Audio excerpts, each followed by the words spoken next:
오늘 우리가 함께 살펴볼 말씀은 한문으로 오병이어의 기적이라고 불려집니다.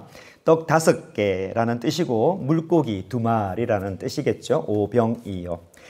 예수님께서 전체의 인원은 우리가 알 수는 없지만 말씀의 마지막에 나와 있는 것처럼 5,000명이나 남자만 5,000명이나 되는 정말 많은 사람을 배불리 먹이셨다는 기적의 사건입니다. 놀랍지요? 그래서 성경에 보면 마태, 마가, 누가, 요한복음 4복음서에 다 기록되어 있는 유일한 기적입니다. 때문에 교회를 좀 다녀봤다라고 하는 사람들은 한 번씩은 다 들어본 기적이 되겠지요. 사복음서에 다 기록되었다는 뜻이 뭡니까? 마태에게도 마가에게도 누가에게도 요한에게도 이 기적은 획기적인 사건이었고 엄청난 의미가 있다는 뜻이 되겠죠.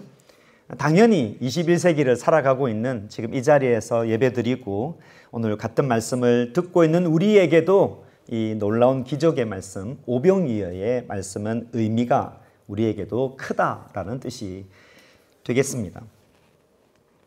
남자만 5,000명입니다. 남자만. 보수적으로 계산을 해서 2배 수를 하면 10,000명이 되겠고 엄마, 아들 손잡고 나와서 4배 수로 하면 계산을 해보면 한 20,000명이나 되는 사람이 모였습니다. 엄청난 사건이죠. 많은 사람들이 모였는데 떡 5개, 물고기 2마리로 이 수만 명 되는 사람을 배불리 먹이시고 또 상징적으로 풍성하게 먹이셨다는 의미에서 12강주리로 또 남았다라고 말씀하고 있죠. 우리 교회는 매월 마지막에 성찬식을 합니다. 지금 이렇게 대략 둘러보면은 한 60여 명, 50 중반 이렇게 예배를 드립니다.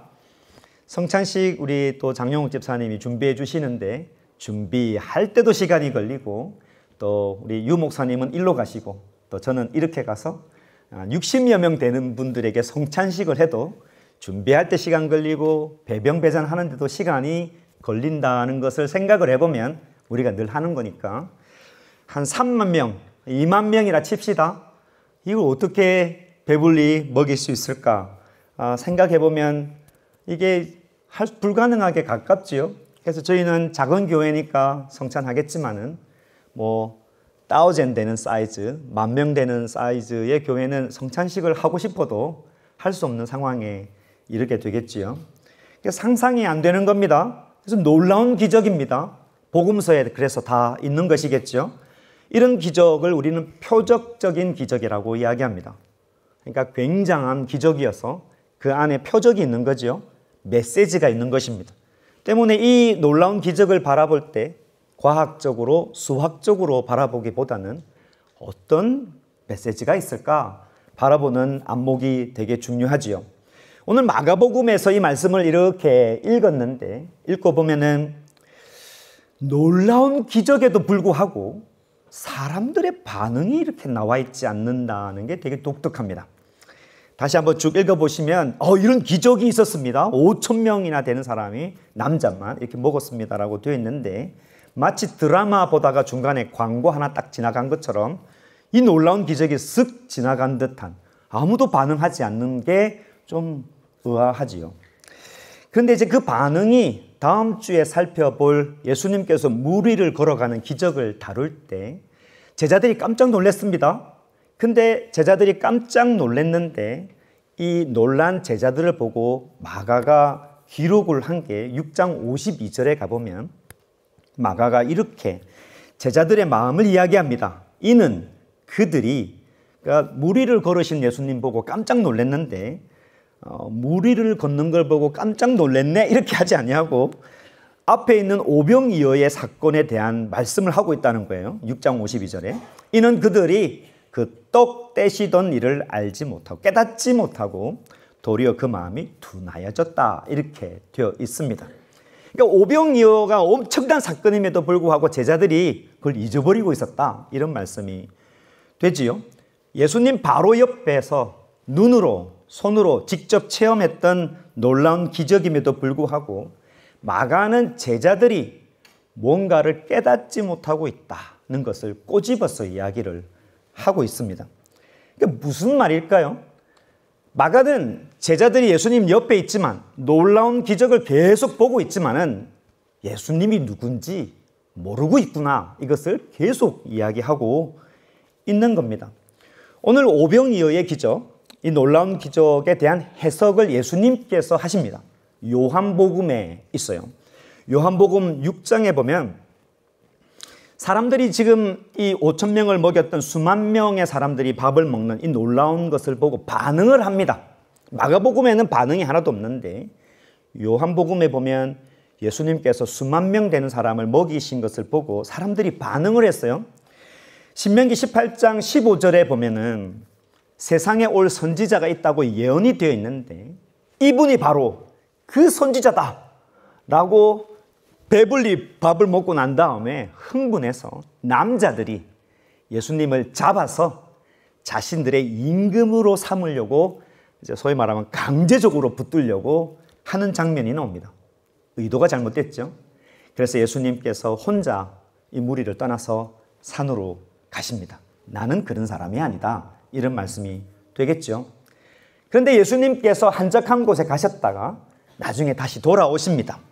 예수님이 오시니 또 같은 많은 사람들이 모여들었습니다. 그때 예수님께서 하신 말씀이 오늘 말씀에 대한 해석이 될 수 있습니다.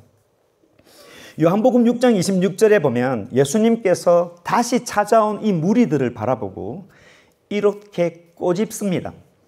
예수께서 대답하여 이르시되 내가 진실로 진실로 너에게 이르노니 나를 찾는 것은 표적을 본 까닭이 아니요.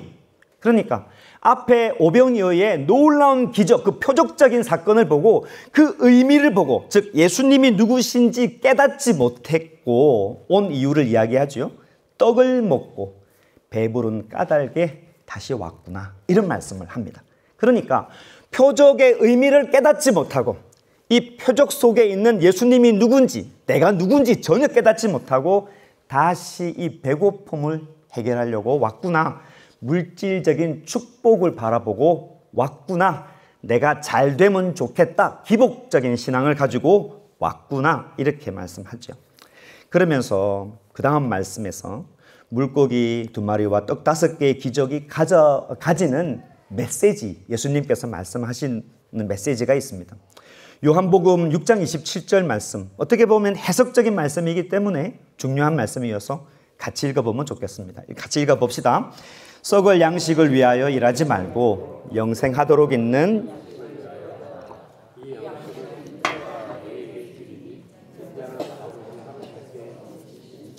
그렇지요. 이 오병이어의 사건을 두고 예수님께서 찾아온 무리를 꼬집고 그 다음에 하시는 말씀이 자신에 대해서 이야기하잖아요. 내가 누군지, 인자는 아버지 하나님께서 인친 사람이다라고 나타내시면서 약속해 주시는 말씀이 뭐냐면 썩을 양식을 위해서 일하지 아니하고 영생하도록 있는 양식을 위해서 너희들이 일을 한다면 내가 이 모든 것을 너희에게 채워주겠다는 약속을 하시는 것을 보게 되지요.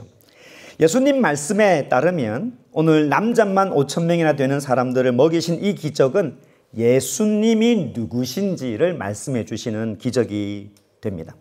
예수님께서 영생을 위한, 영생하도록 있는 양식을 위해서 일을 하면 내가 반드시 인친자로서 너희를 먹여주마라는 약속의 말씀이 되는 거죠. 마가는 지금 우리가 쭉 마가복음을 보고 있는데 많은 기적적인 사건을 통해서 한결같이 이야기하고자 하는 메시지가 있습니다. 우리가 따르는 예수님이 누군지 봅시다 라고 마가가 기적적인 사건을 통해서 계속 보여주고 있죠. 광풍을 잔잔케 하셨습니다. 군대 귀신자를 살려주셨습니다.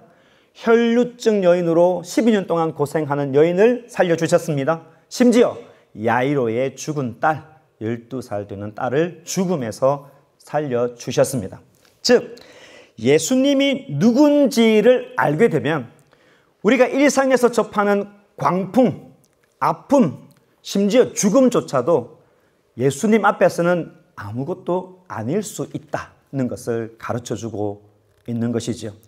즉 우리가 예수님을 믿을 때, 예수님이 진짜 누군지를 우리가 알고 믿을 때, 우리가 삶에 직면하는 광풍들, 우리 주변에 에워싸고 있는 영적인 전쟁들, 우리가 피할 수 없는 질병들, 심지어 누구나 만나게 되는 죽음조차도 내가 예수님을 만날 때는 나에게 아무것도 대수롭지 않는 그런 문제가 될 수 있다라고 이야기하죠. 그러나 제자들도 그랬던 것처럼 그 기적적인 말씀을 보고 있는 우리 입장에서도 그게 어떻게 그렇게 될 수 있습니까? 라고 자꾸 반문하게 되지요. 삶에 기대하지 않는 광풍을 만나게 되면 우리는 죽을 것 같습니다.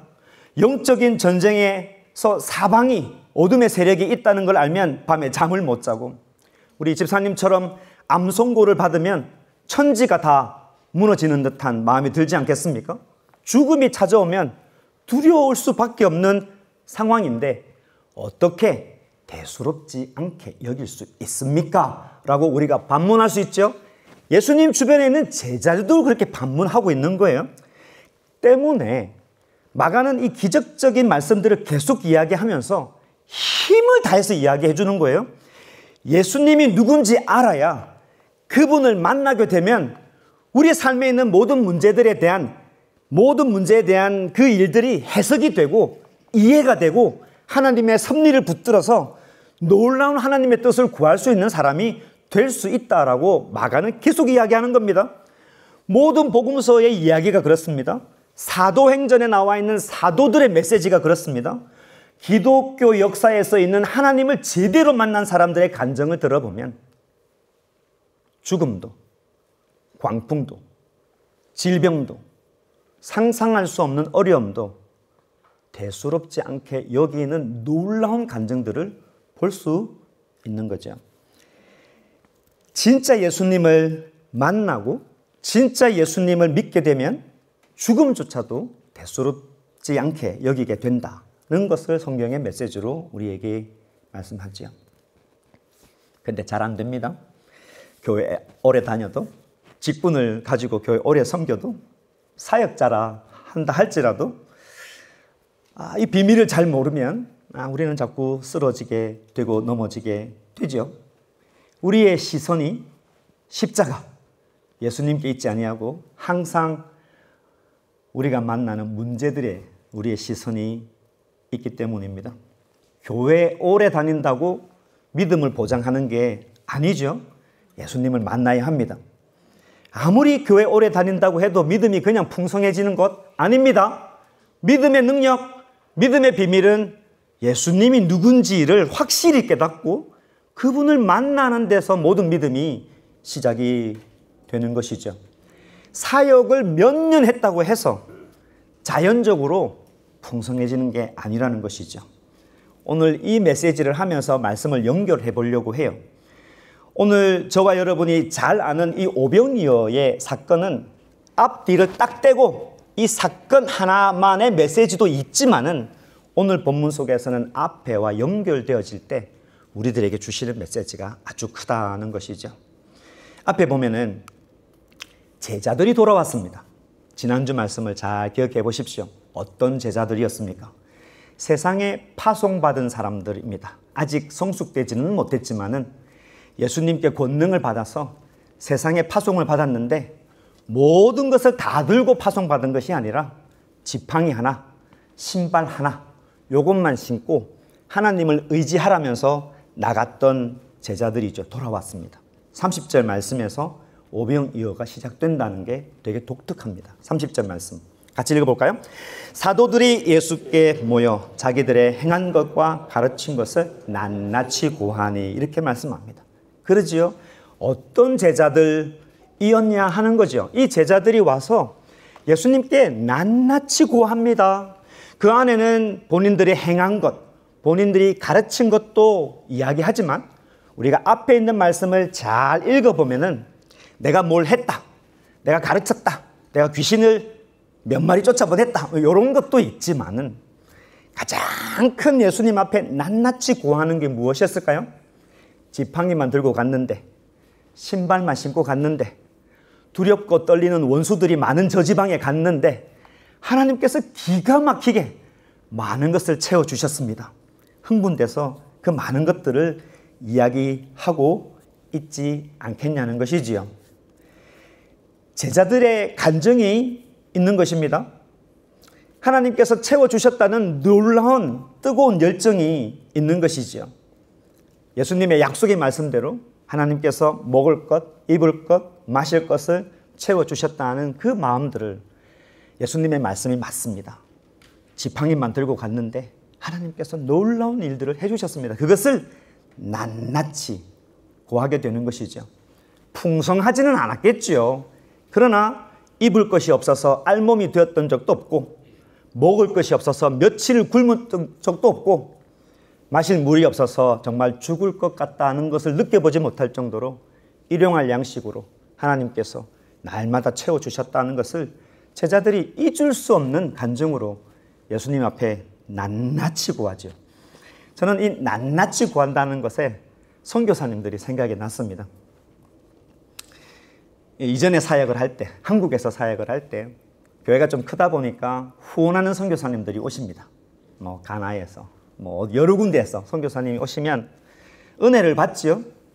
근데 여러 선교사님이 오셔서 말씀을 전하다 보면은 문제가 하나 있습니다. 길어요. 왜냐하면 그 선교 현장에서 하나님이 여호와 이레로 채워주신 게 너무 많으니까 교회에서 막 주보 접고 프린터하고 행정일을 하는 사람하고 선교지에서 하나님이 채워주시는 그 간증이 얼마나 많겠어요. 그러니까 낱낱이 구할 일이 얼마나 많겠습니까? 그러면 맨날 선교사님 오시면 한 40분만 꼭 설교를 넘어가면 안 돼요라고 당부를 하게 되는 일이 일어나지요. 낱낱이 구하는 이 제자의 모습 속에서 얼마나 흥분됐을까? 얼마나 감사했을까? 얼마나 하나님이 함께한다는 사실에 은혜가 충분했을까? 그런 생각이 들지요. 그렇게 제자들이 막 있었던 일을 구할 때 예수님께서 살펴보시고 쉬자, 좀 쉬자, 좀 쉬자라고 하셨습니다. 왜냐하면 오늘 말씀해 보니까 사람들이 계속 오니까 제자들도 쉴 수 없어서 좀 우리가 쉬자 이렇게 말씀을 하셨습니다. 그래서 말씀해 보면 배를 타고 한적한 곳으로 가려고 합니다. 갈릴리 서쪽에서 동쪽으로 가로질러서 가지 아니었고 이 서쪽에서 약간 북쪽으로 갈릴리 바다가 있으면 요단강이 내려오는 약간 북쪽 쪽으로 올라가게 되었습니다. 예수님과 함께 배를 타고 가는 제자들을 한번 상상해 봅시다. 이전에 광풍이 일어나기 전에 밤중에 예수님과 더불어 배를 타고 가던 제자들의 마음과는 완전히 다르겠죠. 이제 자기들도 체험했으니까, 사역하면서 기쁨을 얻었으니까 이제 이 배를 타고 예수님과 더불어서 이렇게 지나갈 때 마음에 얼마나 기쁨이 있겠냐는 것이죠. 상상해 보면 그냥 상상입니다.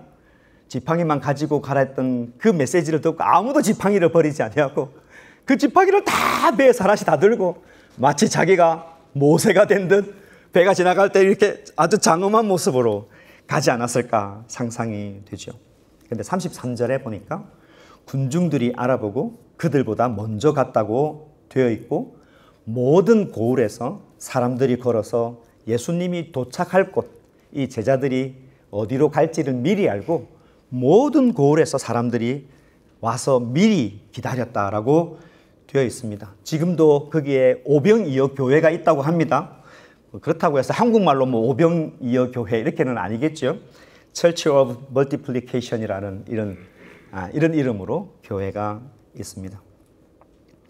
예수님께서 배에 내려오시는 장면을 한번 상상해 봅시다. 한 명이 아니죠. 두 명이 아니죠. 100명이 아닙니다. 10,000명이 아닙니다. 20,000명 이상 되는 엄청난 사람들이 모여 있습니다.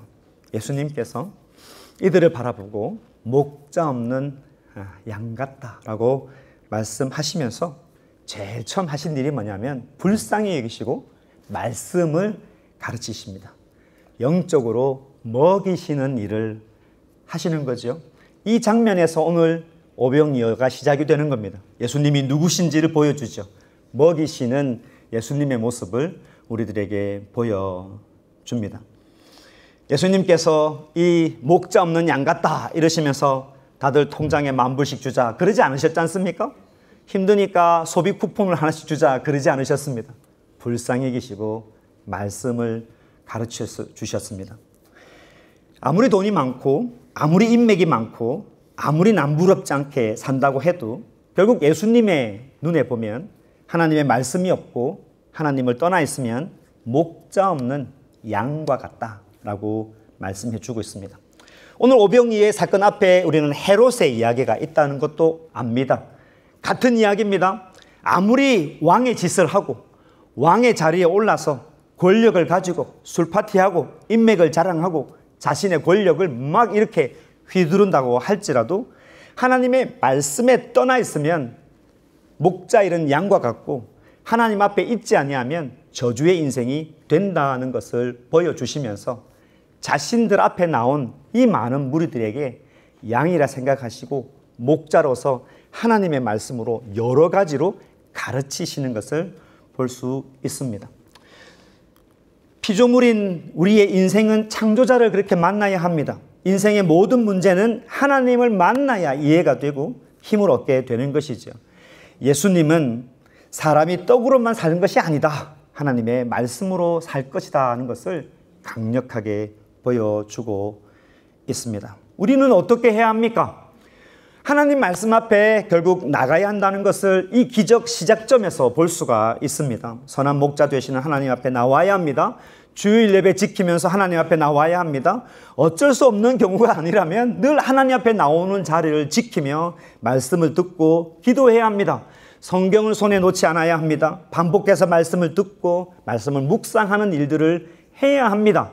왜냐하면 우리를 진정으로 먹이실 분은 하나님이시고 하나님께서 말씀으로 우리를 키우시기를 원하신다는 것을 오늘 여기에서 보고 있기 때문입니다. 그런데 참 신기한 일이 있습니다.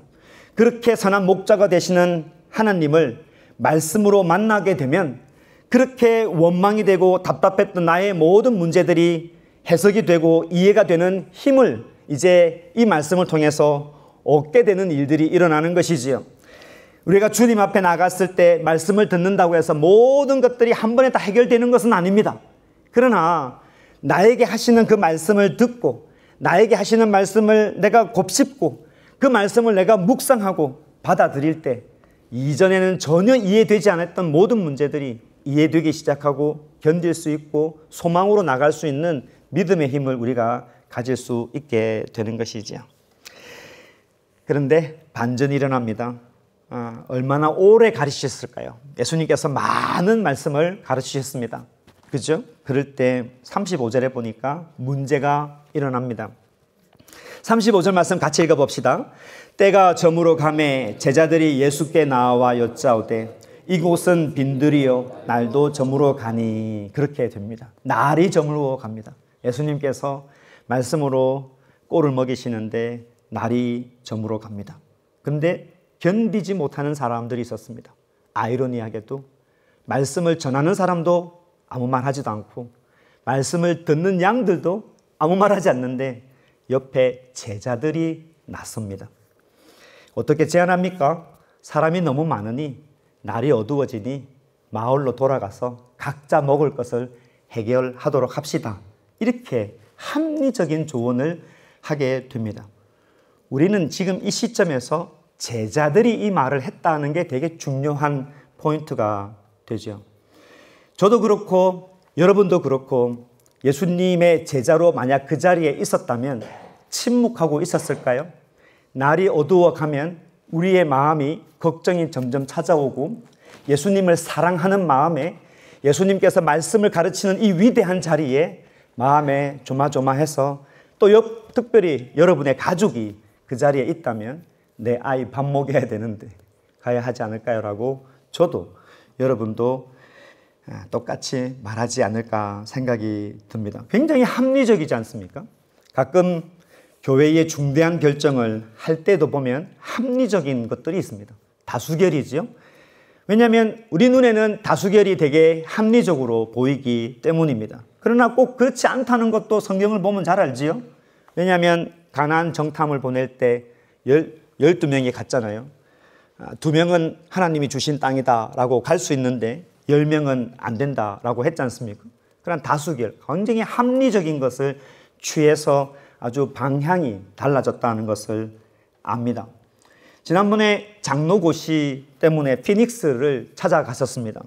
이제 장로님이 3분이 되실 분인데 이제 시험을 다 치고 인터뷰하면서 고시부에는 목사님들이 조언을 이렇게 하는데 좀 큰 교회에서 당회를 하시는 목사님이 조언을 해주시는데 제 마음에 남더라고요. 이제 앞으로 장로님들이 되실 거니까 교회의 중요한 의결들을 진행을 해야 되는데, 그러니까 중요한 문제가 아니면 55대 45가 나오더라도 통과하지만은 아주 중요한 문제가 40대 60 이렇게 나오면 다수결이라는 이름으로 결정하지 말고 기도해 봅시다 라고 시간을 보내고 하나님 앞에 무릎 꿇고 많은 시간을 보내서 다시 와서 의결하는 것이 필요합니다. 이 조언을 하는데 마음에 되게 많이 와 닿더라고요. 오늘 본문으로 돌아가 보면은 어떤 제자들입니까? 파송받아서 돌아왔습니다. 이들이 무엇으로 충만해져 있습니까?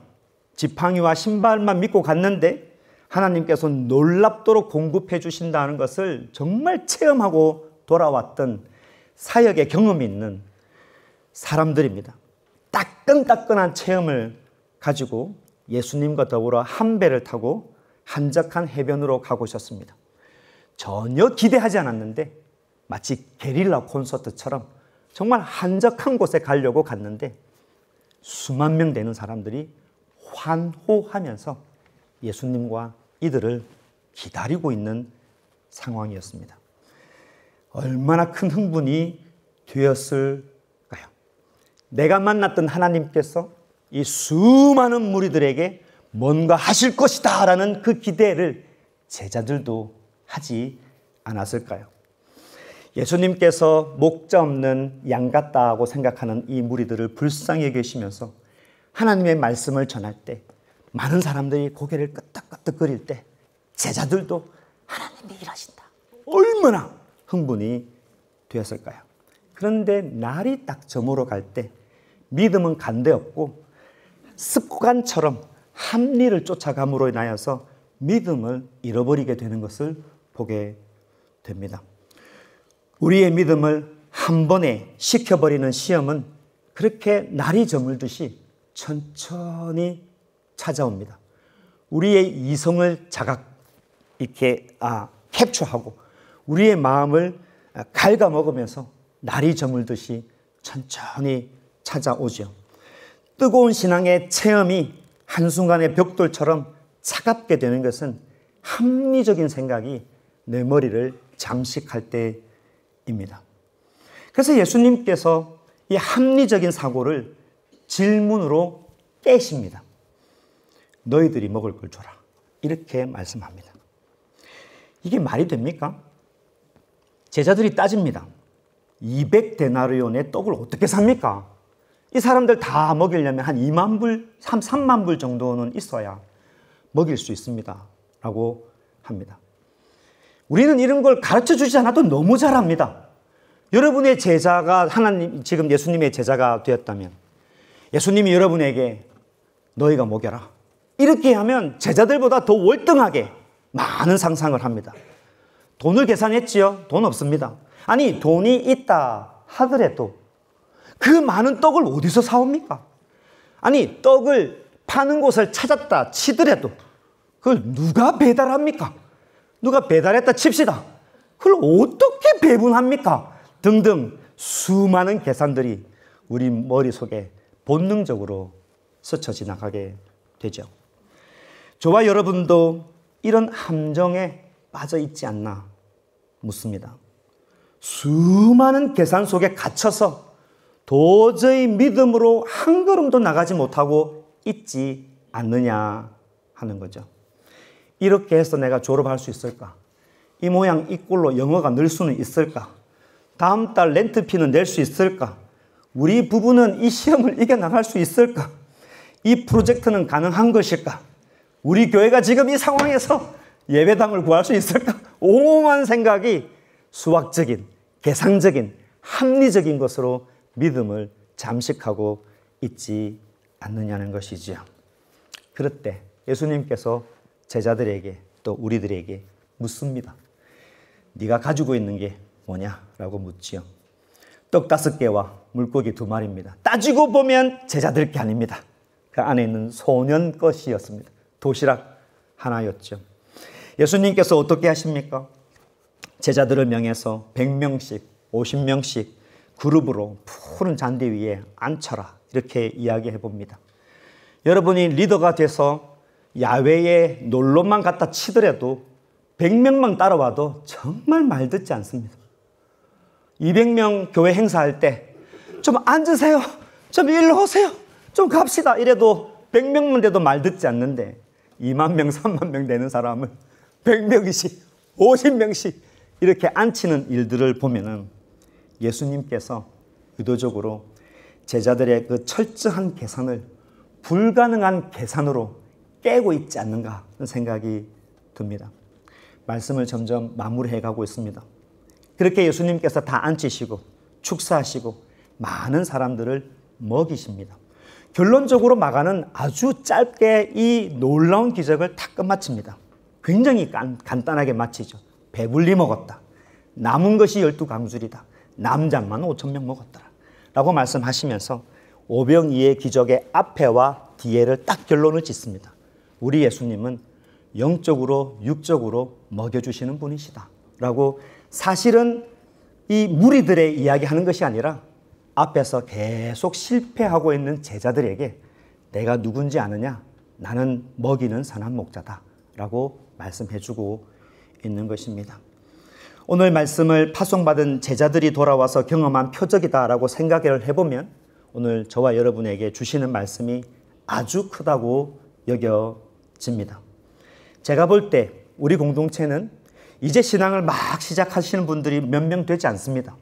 대부분은 사역자이고 또 교회를 개척을 해서 세우는데 많은 일들을 하신 분이고 직분으로 또 교회를 잘 섬겼던 오랫동안 신앙생활 하셨던 분들이 여기에 대부분의 분들입니다. 어쩌면 예수님과 더불어서 사역 경험을 했던 것처럼 많은 경험을 가지고 있는 분들입니다.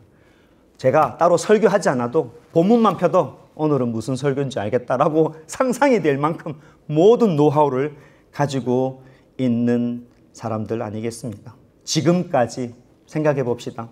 하나님께서 채워주시고 공급해 주신 것들이 많지 않았습니까? 우리를 입혀주셨고 먹이시고 사망의 음침한 골짜기에서도 우리를 인도해 주신 분이 우리 하나님 아니십니까? 그런데 지금 이 시점에 도무지 상상할 수 없는 감당하지 못할 문제 앞에서 합리적으로 계산하느라 선한 목자 되시는 하나님은 잊어버리고 이 문제에 얽매여서 그게 내 목숨줄이라고 생각을 하고 거기에 파묻혀서 거기에 골똘히 애쓰는 게 믿음이라고 착각하고 있지 않느냐는 것이죠. 문제에서 눈을 떼고 나를 도우시고 먹이시고 인도하시는 하나님을 바라보고 하나님은 나를 반드시 채워주십니다. 라는 믿음이 우리 가운데 필요하다는 것이죠. 사랑하는 성도 여러분, 하나님은 우리를 버리지 않습니다. 하나님은 말씀으로 우리를 가르치시고 일용할 양식으로 반드시 우리를 먹여주십니다. 왜냐하면 우리 하나님은 저와 여러분을 통해서 영광을 받으시는 것을 그렇게 기뻐하시는 분이십니다.